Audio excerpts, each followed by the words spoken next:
Imagínense que cuando estábamos reuniéndonos en nuestra casa, los niños recibían la clase, pues la clase no, por decirlo así, solo nos ayudaba Leo, y pues Leo no podía estar cada 8 días. Entonces un día le dije yo a mi esposa: tú vas a predicar, ahora yo voy a dar la clase a los niños.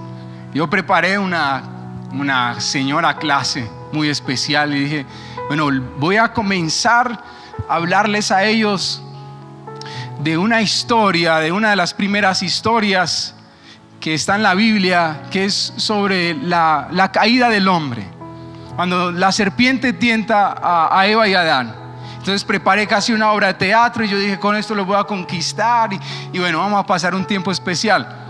Cuando llegué, me encerré con ellos ahí en el cuarto. La mayoría, todos tenían que ubicarse en nuestra cama porque no había mucho espacio. Y entonces me paro yo al frente y les dije: bueno, hoy les traigo una sorpresa. Voy a hablarles de la caída del hombre, de la tentación de que la serpiente le puso a Eva y Adán. Y los niños agacharon la cabeza y me dijeron: ya no la sabemos. Yo dije: y ahora, o sea, ¿qué hago? O sea, estos niños, en serio, son niños bíblicos, son niños que conocen todas las historias. ¿Qué problema uno contarle una historia a ellos de la Biblia? Porque aún las profesoras nos han dicho que dicen lo mismo: ya no la sabemos, esa, otra. En fin, yo terminé contándole una historia mía prácticamente.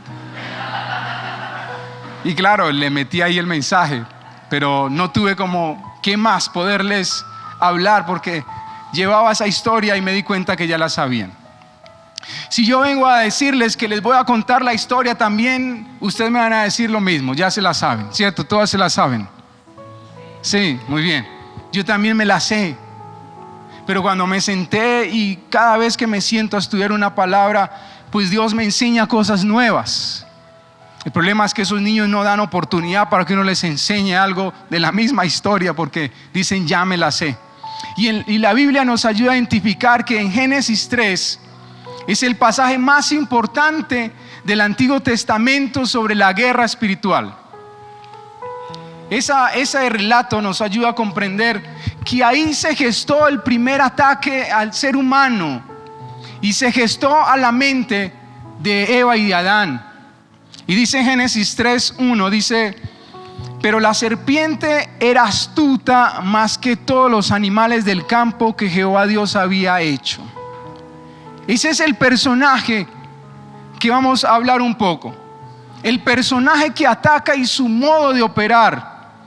Cuando habla la palabra de serpiente, está representando a Satanás. O sea, la serpiente no la podemos interpretar de forma literal. Está diciendo que la serpiente representa a Satanás y da una característica de Satanás. Una de las características más reales de ese ser es que es astuto. Dice que la serpiente era más astuta que todos los animales. En otras palabras, la serpiente, o sea, Satanás, era más astuto que todos los seres que Dios había creado. Ya de entrada tenemos que comprender algo. Tenemos una lucha y una batalla espiritual contra un ser que es el más astuto de los seres creados por Dios. Tenía una inteligencia divina, tenía una sabiduría específica de Dios. Fue creado de una manera muy distinta a todos los seres. Pero cuando cayó, toda esa sabiduría que tenía, todo ese conocimiento, inteligencia, pues la usó y la sigue usando para el mal, exclusivamente para el mal. Y la palabra astuta significa que actúa de forma secreta, que es inteligente para hacer lo malo, tiene éxito en las estrategias de maldad. Nosotros a veces los cristianos pensamos que la batalla, que la lucha es contra las personas. Normalmente estamos debatiéndonos con la gente, pero aquí nos está diciendo que hay un ser que actúa de forma secreta. Satanás tenía que encubrirse. No podía aparecer como lo vemos en las imágenes, con esa figura de 2 cachos, con una capa roja. No podía aparecerse así. Iba a ser evidente que Eva lo iba a discernir quién era. Pero aparece a través de una serpiente y entabla una conversación con Eva. Entonces dice la palabra: el cual dijo a la mujer: ¿con que Dios ha dicho que no comáis de todo árbol del huerto? Una de las características que tiene la astucia de Satanás es que busca entablar una conversación con el ser humano. Necesitaba llegar a su mente. La mente es el campo de batalla, y la manera para llegar allí tenía que ser a través de una conversación. Y esa conversación la establece en la mente. Y una de las cosas que primero hace es que busca establecer una conversación en la mente para distorsionar la imagen de Dios. Note que le dice: con que Dios le dijo que no podían comer de ninguno de los árboles. Y Dios solamente dijo: del árbol, de este árbol no pueden comer, solamente de uno. Pero él exagera porque tenía el propósito de distorsionar la imagen de Dios en la mente de Eva. Y eso es uno de los propósitos específicos con los que todavía sigue operando. No sé si usted en algún momento se ha debatido con Dios o ha cuestionado a Dios por alguna circunstancia que le ha pasado, por algún problema, alguna enfermedad que le ha pasado. Usted suele cuestionar a Dios. No sé si usted, pero yo sí. En algún momento he cuestionado a Dios de por qué. Aunque muchas veces decimos, uno no le puede decir a Dios por qué. Es verdad, pero uno no puede salirse de la humanidad que uno tiene. Es decir, que uno es débil. Uno puede cuestionar a Dios, aunque a veces se equivoque cuestionándolo. Pero cuando somos seres humanos tenemos que aceptar que a veces hay cosas que nos duelen, que nos cuestan, y que es normal dentro de esta humanidad que le preguntemos a Dios: ¿por qué a mí? ¿O por qué está sucediendo esto?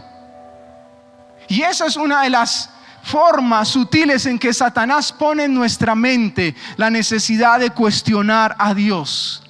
La pregunta que le hace a Eva era con la necesidad de que cuestionara a Dios. Le dijo: ¿cómo es que por qué Dios es tan exagerado? ¿Cómo les pide que no pueden comer de ninguno? Ese es el mensaje, el primer mensaje que le lanzó a la mente de Eva. Pero Eva efectivamente le responde: no. Él dijo: del árbol no podemos comer. De un árbol no podemos comer. Le aclaró, ¿saben por qué? Porque hasta ese momento era la palabra de Dios lo que gobernaba la mente de Eva, y era la manera en que ella debía de responder. Pero la exageración de Satanás era buscando distorsionar la imagen de Dios. Una de las razones por las que los ateos exageran o cuestionan a Dios es: Dios no quiere que el hombre sea feliz, porque le prohíbe que no haga, que no puede. Lo cuestionan aunque dicen que no creen en Él. Pero nuestra humanidad siempre va a cuestionar a Dios, o a veces nosotros cuestionamos a Dios en nuestro comportamiento. ¿Cómo es que si yo vengo a la iglesia ya no puedo hacer esto, ni esto, ni esto? Y yo quiero que usted y yo sepamos que Dios lo único que quiere cuando nos prohíbe algo no es negarnos de la felicidad, es evitarnos el dolor, porque Él tiene un conocimiento diferente al nuestro. Pero normalmente nosotros, cuando llegamos a la iglesia, comenzamos a cuestionar a Dios, inclusive a los pastores o a la iglesia. Venga, ¿en esa iglesia se puede hacer esto o no? En esta iglesia hablan del adulterio, hablan de la fornicación.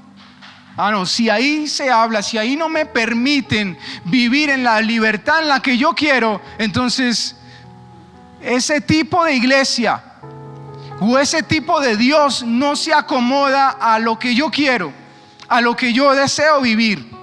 Y sin saberlo, estamos permitiendo que Satanás ponga en nuestra mente el mismo modo de operar, o iniciando en nuestra mente el mismo cuestionamiento hacia Dios. Y eso que podemos sacar otros ejemplos, pero tenemos que avanzar. Y el versículo 4 sigue diciendo: entonces la serpiente le dijo a la mujer: no moriréis. Primero, hace que cuestione a Dios. Y segundo, le dice: mire, lo que Dios está diciendo es mentira. Él dijo que si ustedes comían de ese fruto iban a morir. Pero ahorita viene Satanás y le dice: venga, ustedes no van a morir, tranquilos, no se preocupen. Lo que quería hacer era minimizar la consecuencia, era poder encubrir la realidad del juicio de Dios y decirle: usted puede pecar y tranquila que no va a morir. Era volver pequeño el mandamiento de Dios. Esa fue la manera como Satanás comenzó a meterle en la mente a Eva el cuestionar a Dios y hacer poca la importancia a la palabra que ella ya tenía de Él. Es evidente que Satanás lo que quiere hacer en la mente suya y la mía es no prestarle atención a la consecuencia del pecado. Es decir, tranquilo que no va a pasar nada.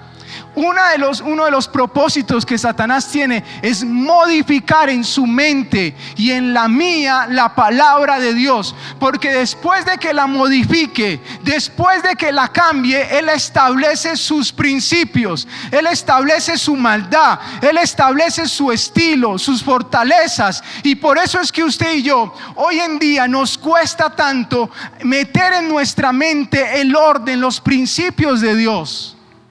Después de que Él los modifica, se nos va a volver casi imposible, a no ser de que usted y yo comencemos a buscar de Dios y comencemos a darnos cuenta las cosas que Él ha metido en nuestra mente como una fortaleza. Usted y yo crecemos desde nuestra familia con comportamientos que se vuelven nuestro estilo de vida, se vuelven nuestra fortaleza.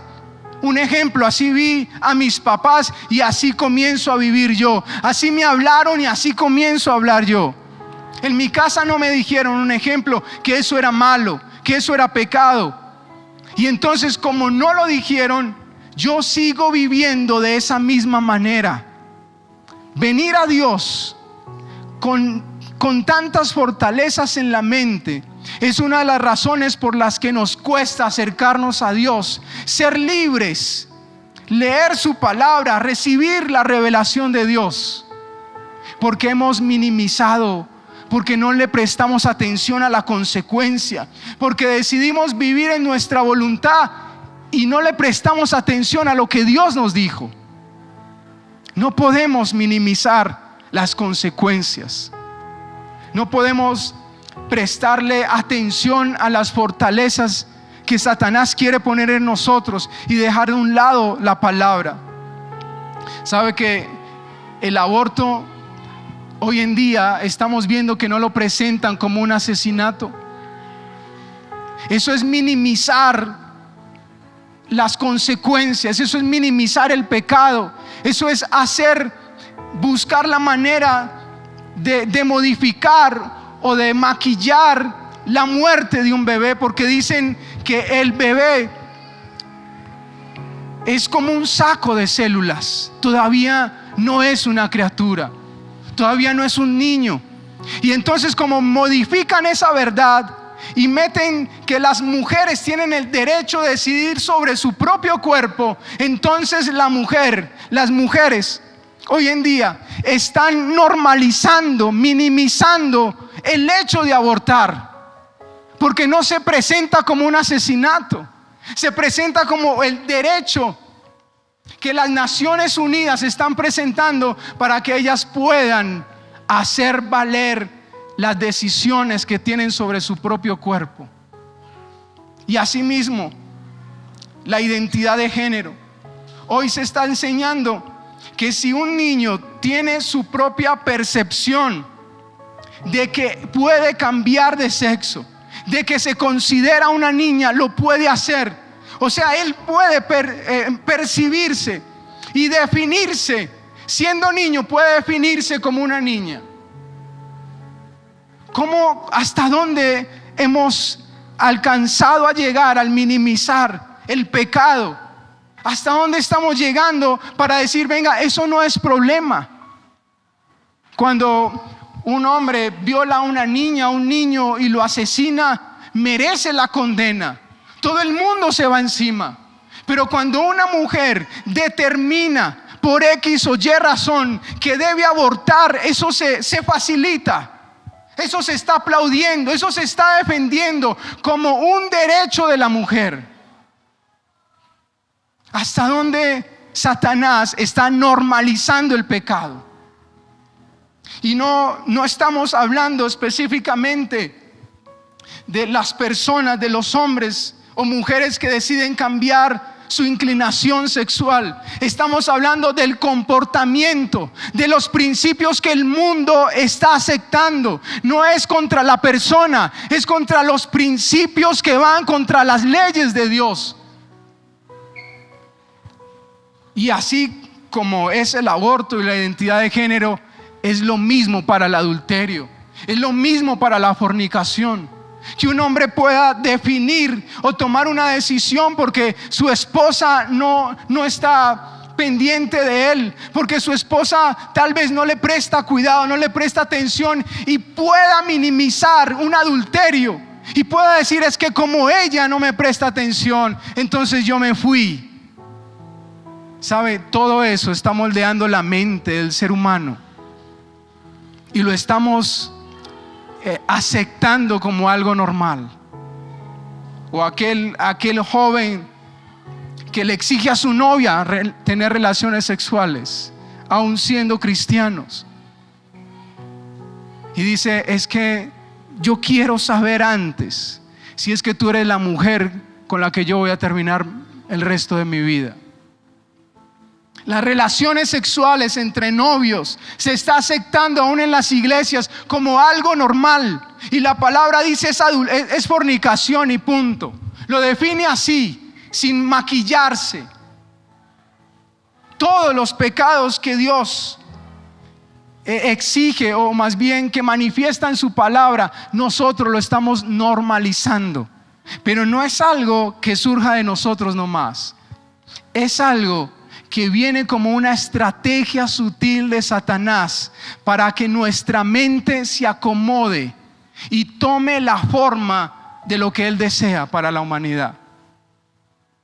Y entonces, si la iglesia no lo habla, si la iglesia no pone la palabra como la base, como el fundamento, ¿hacia dónde nos vamos a dirigir? ¿Qué va a pasar con nuestros hijos? Que van a crecer haciendo normal todo, viendo todo tan normal. No puede ser que nosotros, teniendo los principios de Dios en nuestras vidas, podamos aceptar el pecado como Satanás quiere que esté en nuestra mente. Nosotros no podemos minimizar el pecado. No podemos prestarle atención a cómo el mundo quiere que nos acomodemos. No puede ser. Nosotros tenemos que hacer la diferencia. Los hogares cristianos tienen que hacer la diferencia. Los hombres cristianos tienen que hacer la diferencia en fidelidad, en responsabilidad. Porque si no, entonces, ¿dónde está la esperanza? Si no son en las personas que tienen a Cristo, al Espíritu Santo.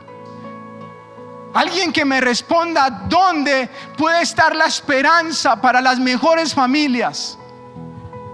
Alguien que me diga en quién podemos confiar para que hayan mejores hogares, mejores matrimonios y que nuestros hijos crezcan de forma correcta. Yo no le encuentro otra respuesta, no sé si usted la encuentra.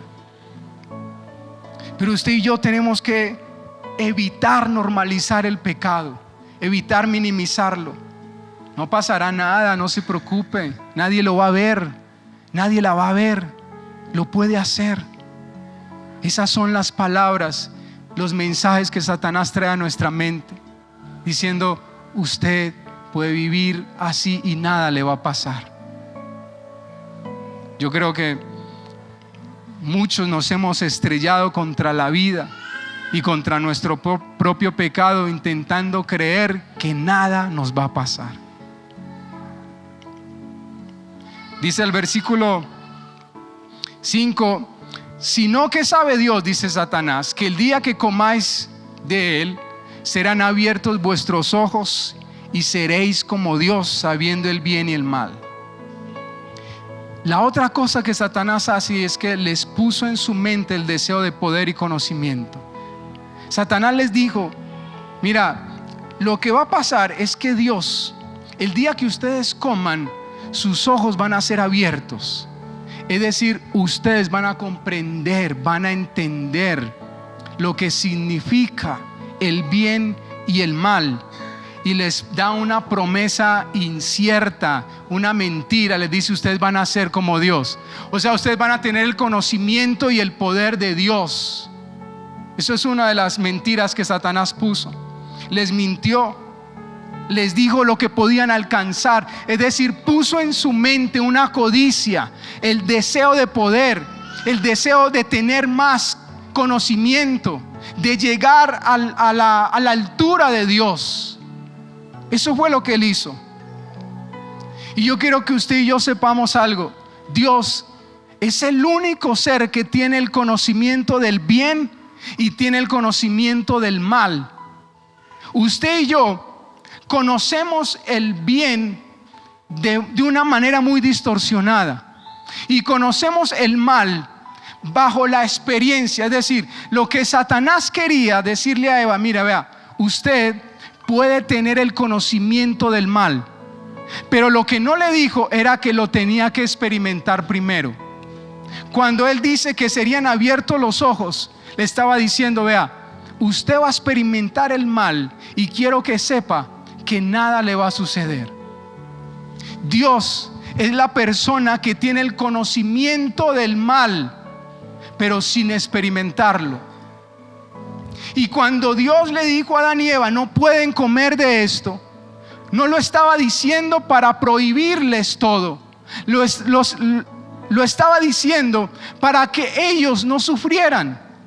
El conocimiento que usted y yo tenemos del mal, cuando Dios nos dice: hey, no haga esto, no haga aquello, el propósito de ese conocimiento es para librarnos del dolor, no para experimentarlo. Quiero que sepa que cuando usted y yo experimentamos el mal, experimentamos el pecado, usted y yo vamos a sufrir, y eso es lo que Dios no quiere. Por eso Él nos dice, nos recomienda: anden por la vía del bien, hagan el bien, vivan en obediencia. No porque Él es un ser orgulloso que necesita que el ego aumente. Lo que Él desea es que a nosotros no nos vaya mal. Cuando usted piense en que Dios le está prohibiendo cosas, tenga en su corazón algo claro: cuando Él nos prohíbe es para que no nos vaya mal, para que usted y yo podamos vivir de forma correcta, sin sufrir. Pero Satanás dice: vea, usted puede experimentar el mal y no le va a pasar nada. Ellos podían experimentar el mal, pero lo que Satanás no les dijo es que iban a sufrir por eso. Y dice la palabra: y vio la mujer que el árbol era bueno para comer. Escuchen, Adán y Eva vivían en el Espíritu, vivían en una completa relación con Dios. Pero cuando Satanás comienza a poner todo esto en la mente, el propósito era que ellos comenzaran a vivir a través de sus sentidos, a través de su alma, de su propia voluntad, de sus propias emociones, de sus propios pensamientos. Por eso el área que atacó y que sigue atacando es la mente. Nosotros tenemos que discernir cada ataque que Satanás trae a la mente. Lo hace de forma tan sutil que yo ni siquiera me doy cuenta. Lo hace tan sutil que usted ni siquiera se da cuenta que cuando usted siente algo contra una persona, es Satanás hablándole todo lo malo de esa persona. Que cuando usted pelea con su esposa, con su esposo, esposa, la distorsión de la imagen del otro, Satanás la cambia, aumenta todo. Yo en momentos me he visto en situaciones con mi esposa, en diferencias, dificultades, y luego cuando estoy tranquilo me pongo a pensar en todo lo que yo en mi mente permití. Tanta frustración, tanta imagen negativa de ella, de mí, y luego comprendo que cada situación que yo vivo a veces con ella se genera, se gesta en mi mente como una opción de Satanás para yo terminar mal con ella. Así nace un divorcio, por un pensamiento: es que ya no me siento bien con ella. Y Satanás comienza a hablar: es verdad, mire, el cuerpo le ha cambiado, ella no es la misma de antes, ella no te respeta. Y comienza a sacar y a poner en nuestra mente la lista de todo lo negativo. Pero hay que ver cuando estamos bien, hay que ver cuando todo está tranquilo. Todo lo vemos bien, la veo como la mejor mujer. Yo digo: no puedo vivir sin ella, es imposible. Yo no me imagino durmiendo solo. Yo no me imagino teniendo que vivir una situación en que mi esposa no esté. Familia, cada vez que usted sienta algo contra una persona, sea cercano o sea en la calle, comprenda que hay algo sutil de Satanás hablándole a su mente, que hay una estrategia, que hay un disfraz, porque le quiere robar su paz, porque quiere robarle aún su corazón, su relación, su intimidad con Dios. Lo que Satanás quería en este versículo era que Eva contemplara en su mente, cuando dice que vio que era bueno para comer, lo que significa era que ella en su mente aceptó mantenerse y decidir vivir de una manera apartada de Dios. La palabra comer significa mantenerse, aceptar vivir de una manera diferente a la de Dios. Eso fue lo que Eva concibió en su mente. Pensó: es verdad lo que él me está diciendo, yo puedo vivir sin Dios. ¿Sabe cuántas personas, incluyéndonos a nosotros, en algunas áreas, en algunos momentos, creemos que podemos vivir sin Dios? Muchísimas veces creemos que sin Dios se puede vivir. Y la palabra dice en Juan 15, dice: porque separados de mí nada podéis hacer. Es nuestro orgullo, es nuestra naturaleza pecaminosa que nos hace creer que separados de Él podemos vivir, porque esa es una de las razones, estrategias que Satanás pone en nuestra mente, que podamos vivir sin Él. Tenemos ese tipo de pensamientos. Me puedo mover o vivir financieramente sin contar con Dios. Puedo vivir como hombre, puedo vivir como padre, como esposo sin Dios. La mayoría de seres humanos creen en su propio orgullo que pueden estar sin Dios, que pueden vivir sin Dios. Una estrategia que Satanás pone en la mente y normaliza ese tipo de vida. Es lo más complejo. Pero en los de afuera, en los que no conocen a Dios mejor, es normal. Pero ¿sabe cuántas áreas de su vida usted normaliza y cree que puede vivir sin Dios? Y cree que no tiene necesidad de rendirle a Dios. Son muchas áreas de nosotros a las que creemos que podemos vivir sin Dios. Y que era agradable a los ojos y árbol codicioso para alcanzar sabiduría. Familia, nosotros tenemos o nos atrevemos a pensar que podemos vivir a través de nuestros sentidos. Eva y Adán vivían a través del Espíritu, pero cuando Eva codició esto, comenzó a verlo todo codiciable. Comenzó a pensar, a desear, a vivir por el gusto, por el olfato, por la vista, por el tacto, sentidos. Eso quiere decir que se desprendió del Espíritu. Eso quiere decir que dijo: yo sin Dios puedo vivir, ahora encontré la manera de hacerlo yo solo, yo sola. Ese es el peor error en el que pudo haber caído Adán y Eva, porque aparte de eso nos lo heredó a nosotros. Y dijo que ese fruto, a través de ese fruto iba a alcanzar sabiduría. Y efectivamente alcanzó sabiduría. Pero sabe que hay una sabiduría, dice la palabra en Santiago, una sabiduría terrenal, animal y diabólica. Ella pensó que al hacer y tomar esa decisión podía alcanzar sabiduría. Lo que no sabía era que efectivamente iba a recibir una sabiduría, pero esa sabiduría significa algo imperfecto, una sabiduría perversa, es decir, inteligencia para hacer lo malo.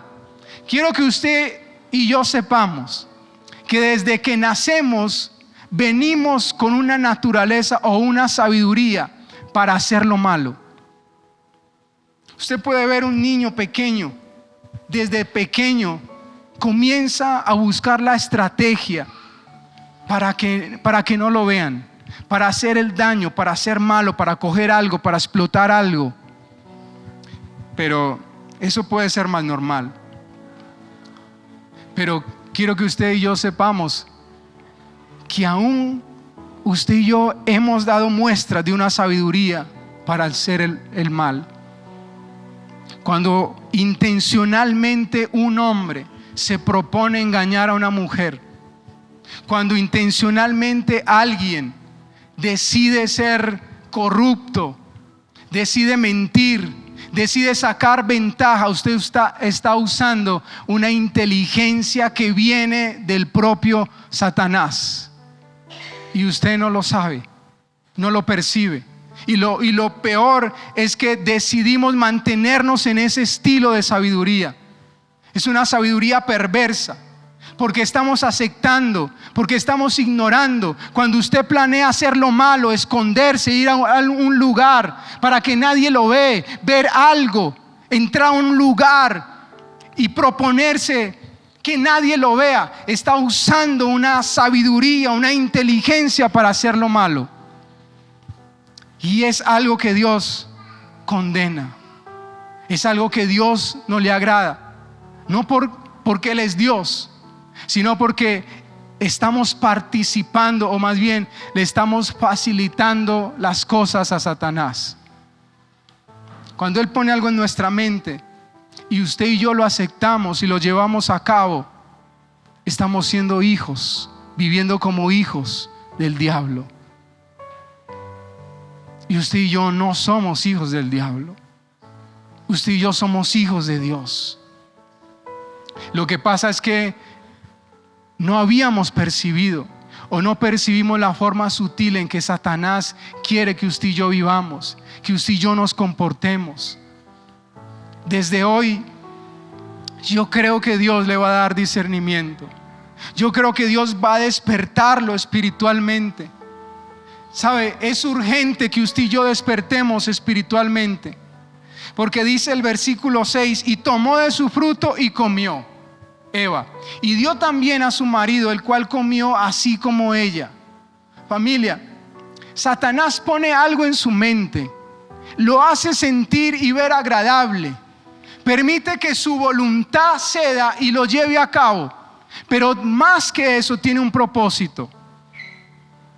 Es que usted se convierta en alguien que reproduce el mal, en alguien que invita a pecar, en alguien que le agrada poner la intención, el pecado en otras personas. Familia, pueda Dios darnos el discernimiento para comprender que esto no se trata de que Dios nos esté prohibiendo, de que Dios no quiere que hagamos algo. Esto se trata en que usted y yo comprendamos el propósito que Él tiene con nosotros, pero también el propósito de maldad que Satanás tiene, de poner en nuestra mente, de normalizar todo lo que es pecado. Al final, si usted decide vivir como vivió Eva y Adán, Si decidimos vivir de esa manera, si decidimos vivir a través de nuestra voluntad, dándole rienda suelta a nuestras emociones, pasiones, a nuestro sentido, al final Dios seguirá en su trono, tranquilo, con su gloria. Pero usted y yo perderemos el propósito para el que fuimos creados. Usted y yo perderemos la bendición. Dejaremos de ser agentes de Dios y nos convertiremos en agentes de maldad, que reproducen el pecado, que les gusta darle a comer el pecado a los otros. Eva no se quedó contenta. Tal vez dijo: yo lo probé, mira, pruébalo tú. Cuando usted invita a pecar, cuando usted le envía un mensaje a una mujer que no es su esposa, cuando usted conversa con una mujer que no es su esposa, o con un hombre que no es su esposo, usted le está dando del fruto de maldad que permitió que Satanás metiera su mente. Y no es solamente para los casados, aún las personas que viven solas. Póngase a pensar qué comportamientos está aceptando, qué pensamientos está aceptando. No podemos seguir ignorando que Satanás a diario, familia, cuando uno se levanta, inmediatamente que uno se levanta, se le vienen pensamientos malos a la mente. Pero usted y yo ni siquiera percibimos que es Satanás. Usted y yo no somos agentes de pecado. Usted y yo somos agentes de bendición. Cambie la opción que usted le da a alguien para que peque con usted. Cambie esa opción. Invítela a bendecir, a que sea bendecida. Haga algo por esa persona. Entienda la naturaleza que Dios le dio a usted y me dio a mí. Nos transformó a través de Jesucristo. Porque hay una palabra muy fuerte que está en Romanos 1:32, dice: quienes habiendo entendido el juicio de Dios, que los que practican tales cosas son dignos de muerte, no solo las hacen, sino que también se complacen con los que las practican. A veces usted no es un agente directo de pecado, pero se complace con los que están en pecado. Y para eso no fuimos creados. Dice en Isaías: ay del que a lo bueno llama malo y a lo malo bueno. Usted tiene que comprender que usted es agente de Dios. De una misma fuente no puede salir agua dulce y agua salada, familia. Es imposible, es incoherente con la vida de Dios.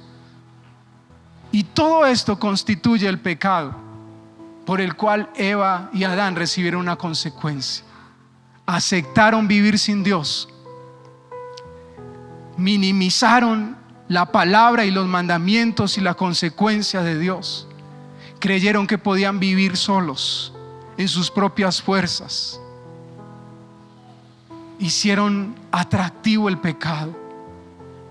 Y todo eso, ¿sabe por qué? Porque no tuvieron discernimiento para comprender que Satanás estaba hablando a su mente. Usted no puede salir después de escuchar la palabra, de venir a la iglesia, no puede salir a vivir igual. No podemos, familia. Está bien que somos débiles, pero algo tenemos que hacer.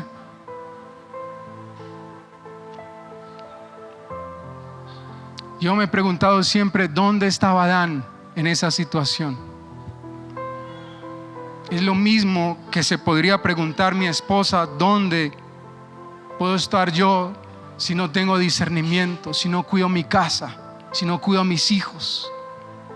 Familia, el pecado que usted y yo como padres tengamos se va a reproducir en nuestros hijos.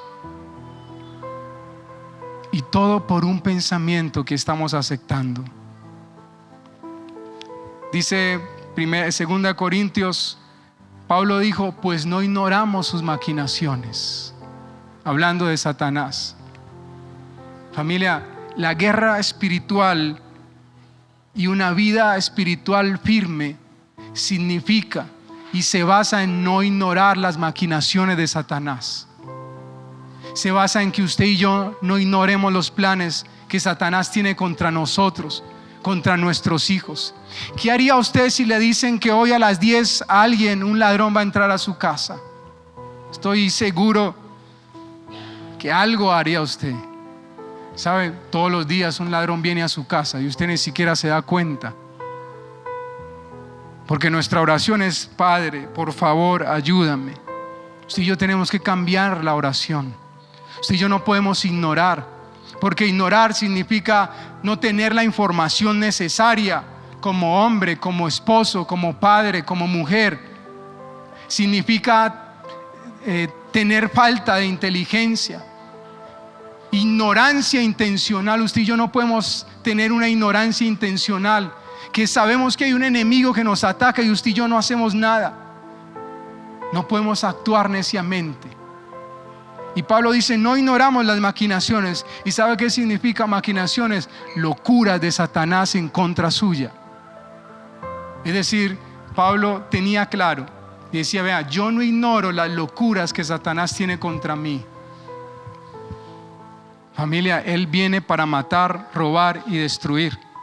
Por eso algo tenemos que hacer, porque las armas de nuestra milicia, dice 2 Corintios 10:5, no son carnales, sino poderosas en Dios para destruir fortalezas y toda altivez que se levante contra el conocimiento de Dios.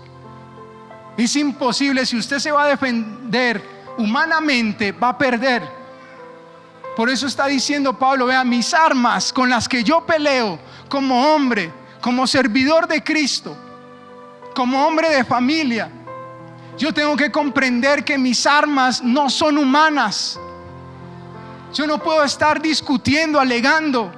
Yo tengo que levantarme a orar. Yo tengo que levantarme a ayunar por mi casa, por mi propia vida. Si hay algo por lo que tenemos que orar los hombres, es porque Dios nos guarde a nosotros. Porque mientras haya un hombre que no ignore las maquinaciones de Satanás, sus hijos, su esposa, su casa estará segura y guardada. Mientras haya una mujer que no ignore, que deje su pasividad, que deje su frialdad frente a las cosas de Dios, entonces habrá un hombre protegido. Usted como mujer, lógicamente, usted se puede quejar de la inmoralidad de su esposo, pero ¿qué tal si usted se levanta y deja la ignorancia espiritual y comienza a orar por su esposo, a pedirle a Dios que lo guarde, pero también a levantarse a destruir las maquinaciones? Entienda, mujer, cada día hay maquinaciones. Satanás se sienta a pensar: ¿por dónde? ¿Cómo? ¿De qué manera? ¿A quién le presento? ¿Qué mujer le puedo presentar a este hombre? Y usted discutiendo por cosas humanas, y usted y yo poniendo nuestra mirada: ¿quién me vio? ¿Quién me hizo? ¿Qué necesito? ¿Qué puedo comprar? Y Satanás nos tiene entretenidos. Pero tarde o temprano van a salir a luz las maquinaciones contra nosotros, y no nos pueden coger desprotegidos. Por eso mi oración, y con esto termino, es que Dios abra nuestros ojos espirituales, porque no podemos permitir que Satanás siga haciendo tantas cosas y usted viendo a los demás, y usted diciendo: no le voy a hablar, y usted diciendo: me dio rabia y estoy enojado y no voy a perdonar. Y Satanás riéndose diciendo: lo conseguí. ¿Se imagina cómo celebró cuando Adán y Eva tomaron la decisión? ¿Sabe por qué? No era comer un fruto, era aceptar que podían vivir sin Dios. No era comer un fruto, era vender su alma. Desde ahí usted y yo no nos atacan desde afuera. Usted y yo tenemos la mente llena, como un espacio que cedimos por el pecado. Pero dice Pablo, ¿sabe qué esperanza me da Pablo? Dice: yo tengo la mente de Cristo. Usted tiene que comprender que tiene la mente de Cristo. Que desde hoy usted tiene la mente de Cristo. Y Cristo, cuando Satanás vino a tentarlo, inmediatamente tuvo el discernimiento y dijo: apártate de mí, Satanás, porque escrito está. Cuando se le vengan pensamientos malos, aún de inmoralidad o en contra de otras personas, recuerde esto: usted tiene que rechazar la presencia de Cristo en su, la presencia de Satanás en su mente y decir: yo tengo la mente de Cristo. El profeta oró y él dijo: no tengas miedo, dice el profeta Eliseo, no tengas miedo, porque más son los que están contra nosotros que los que están con ellos. Y oró Eliseo y dijo: te ruego, Jehová, que abras los ojos para que vea. Entonces Jehová abrió los ojos del criado y miró, y aquí que el monte estaba lleno de gente de a caballo y de carros de fuego alrededor de Eliseo. Había un criado, había un hombre que estaba siempre con el profeta y tenía miedo porque un ejército vino y iba a acabar con la ciudad, pero el profeta estaba confiado. ¿Sabe por qué? Porque él podía ver con los ojos espirituales y dijo: Señor, te oro para que él pueda ver lo mismo que yo. Y cuando Dios le abrió los ojos al criado, pudo ver que el ejército espiritual de Dios estaba a su alrededor protegiéndolo. Cuando usted puede recibir el entendimiento y que Dios abra sus ojos espirituales, todo lo que es una amenaza para usted se convierte en algo pequeño, porque alrededor suyo usted va a ver que más grande es Dios, que Dios tiene un propósito con su vida, que Dios tiene un plan con usted, que usted ahora puede tener el discernimiento y ahora puede comprender que cuando venga una mujer a coquetear, que cuando una mujer le mande un mensaje, usted puede decir: ya sé, porque mis ojos espirituales están viendo más allá, ya sé que es una estrategia, ya sé que Satanás me quiere vencer, ya sé que Satanás quiere destruir mi vida, mi casa, mis hijos, y no lo voy a permitir. Eso es lo que pasa cuando usted se le abren los ojos espirituales. Cuando usted tiene los ojos de Dios, el entendimiento de Dios, todo lo malo que viene para su vida, usted dice: esto me va a servir para el bien, porque Dios me ama. Cuando usted y yo no tenemos fe en Dios, decretamos que Dios es un ser perverso. Creemos que Dios nos puede abandonar, y eso es pensar de forma perversa de Dios, porque el amor de Dios es suficiente para guardarnos y protegernos.